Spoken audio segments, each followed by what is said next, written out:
शरच्चन्द्रभालं महादैत्यकालं नभोनीलकायं दुरावारमायं सुपद्मासहायं भजेऽहं भजेऽहं।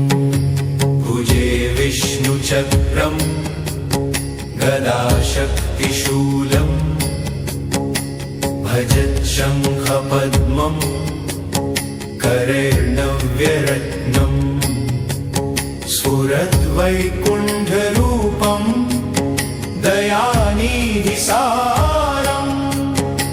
सुपद्मासहारं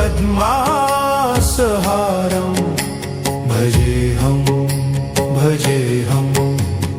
शरच्चन्द्रबिम्बाननं चारुशोभं लसत्कुण्डलाङ्गं जगज्जीवनाङ्गं समस्ताभिरामं प्रियलक्ष्मीगृहं सदा बद्धहस्तं भजेऽहं भजेऽहं। जगत्कारणं कारणज्ञानरूपम्